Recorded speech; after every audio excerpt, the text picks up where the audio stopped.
The Witch is a film that is quickly gaining the respect of many in the horror community. Which is good, since the very marketing it's being praised for meant that it was shown to a large number of people who were neither mature nor receptive enough to understand its meaning. Much of the film is told from the point of view of Thomasine, a young girl living with her family in 1630s New England. The very religious William is being told by the town council to put a cork in his evangelizing. Apparently he was too puritanical even for the Puritans.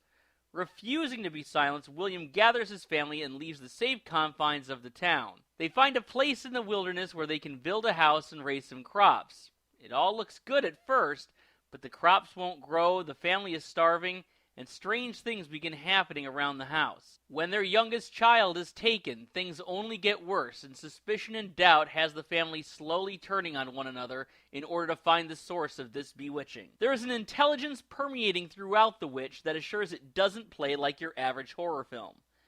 In fact, it's not even billed as such, referring to itself instead as a New England folktale. It is a very slow-moving film that you have to let wash over you. Even after its incredible ending, you can't really rush to judgment on it.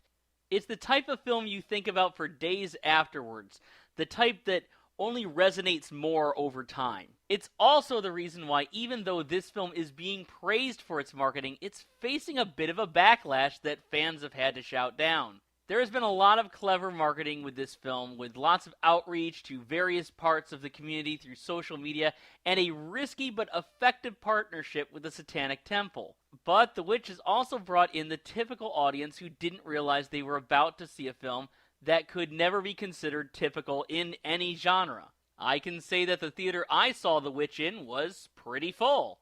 But a good number of those people were teenagers and similar groups that you would usually see going out to the latest horror film. And that's the problem. The Witch isn't that kind of movie. You could sense the discomfort in the audience as the characters began speaking in their 17th century New England dialect, complete with lots of thys and thous. And when the credits rolled, rather than process what they'd seen, there were jeers and shouts. Look, the reviews of this film have been great among mainstream critics and those in the horror community who know there is more to the genre than the typical jump scare. And I know that these are the people who will remember The Witch and continue to celebrate it for years to come. But CinemaScore, a tracking service that measures audience reactions on opening nights, gave it a C-. That's not even a comment on the quality of the film, but how the film was perceived to many of the people it was marketed towards. I mean, the latest Alvin and the Chipmunks has an A-, and come on. And oh man, how I hope this is the only time I place any relevance on what CinemaScore says in one of these videos. And all of this is a shame, because The Witch is a high-quality film. All the performances are dead on. The cinematography is incredible. Writer-director Robert Eggers will have you on your knees and kissing your iPhone as he paints a brutal picture of the stifling boredom, hard work, and servitude that made up life among early settlers. The Witch might be a hard slog for a lot of people, but I can see myself revisiting this film and appreciating it even more over time. On my 7-point scale, The Witch is highly recommended.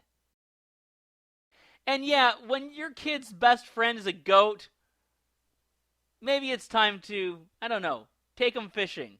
Talk to him some more. Just an idea.